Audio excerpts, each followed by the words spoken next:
Let us now get into AFC West team needs. Let's start with the Broncos. Let's start with the team that has gotten the most attention in this division. What do you see them needing? The most glaring or shiniest absence that they will have is they're going to lose Julius Thomas. Yes, they are. Every indication is that either they made him an offer that he's not interested in, or they're not interested in making a high offer to him in the first place.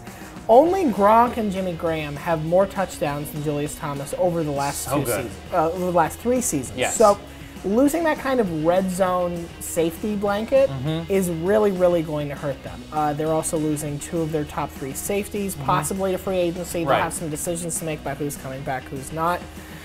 But the weird thing about the Broncos is that their biggest question mark is obviously somebody that is no question going to be on the roster. It's just how well he's going to play. That would be Peyton Manning. Absolutely. That's the huge question. And if he is back, and all signs point to him being back, surround him with the best tight ends, receivers. Obviously, they're set there, and they have to protect him. They need to protect him, the interior of that offensive line. They at least need him to keep things warm for Brock Osweiler's inevitable ascendance to Denver heaven. That's right. Yes. All right. Next, the Chargers, a team with a number of needs, although they had a really good bounce back year in 2014.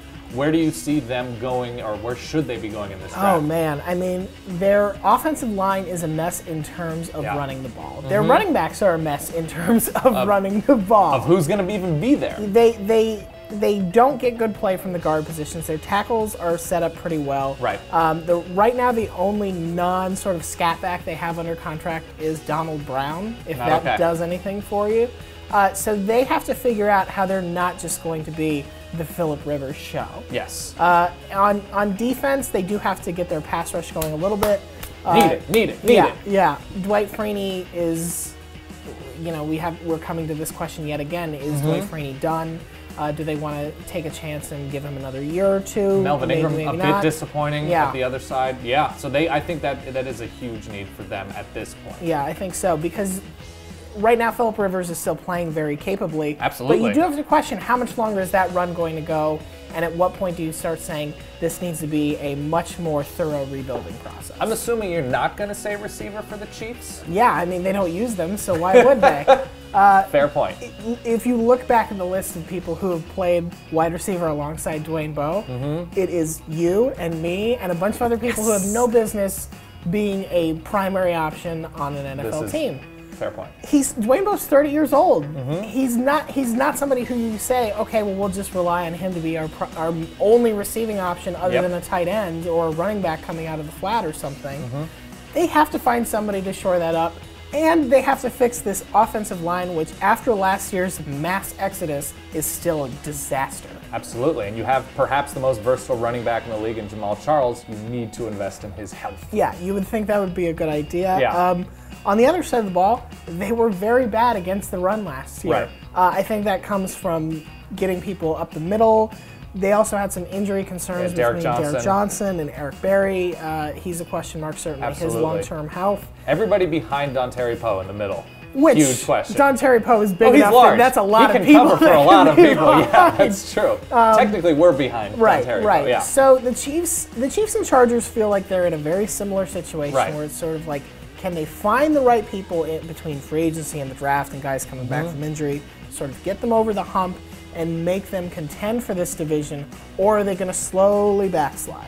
And luckily, the final team we're going to talk about is the team that we can count on the most to do the right thing in the draft and free agency. And I'm assuming they need offensive line help, because everybody in the AFC West needs offensive line help. I mean, where would you like to start? Let's start with the offensive line. Is that a position group of need? I mean, they have some questions because they have some people who might leave in free agency.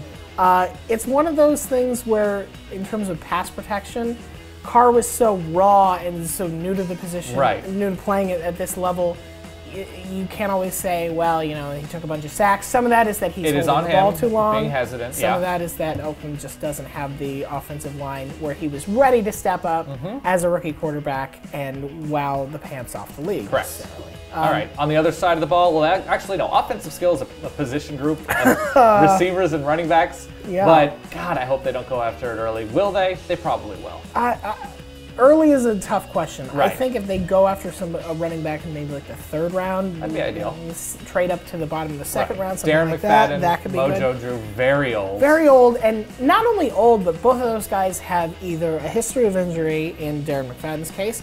Hard to imagine them. Maurice Jones-Drew, just the miles are insane. Right. So you have your choice between your van that breaks down all the time or your other van that you've driven across the country 18 times. Correct. And receiver, obviously, they've gotten pretty much no production from the position they needed. But you don't like Amari Cooper, so you just want to true. doom Oakland to decades of irrelevance. Of success. Now, by not taking a receiver in the top 5. And on defense, they need to get after the quarterback. They've invested in some older players, not able to get after the quarterback. Yeah. What is their situation there? Well, they have to keep hoping that Charles Woodson continues to be the youngest old man alive. Yeah. That would be really helpful for them. Hopefully they're going to get Terrence Knighton. He has a long history of a productive working relationship with new coach Jack Del Rio. Yes. And anytime you can get a guy nicknamed Pot Roast, I think you do it for that reason alone. And he occupies, obviously, offensive linemen, which frees things up and makes the jobs easier for defensive ends and other defensive tackles around Yes, him. absolutely. All right. That is your AFC West team need look. What does your AFC West team need? Let's keep this conversation going in the comments. We can also talk about vans.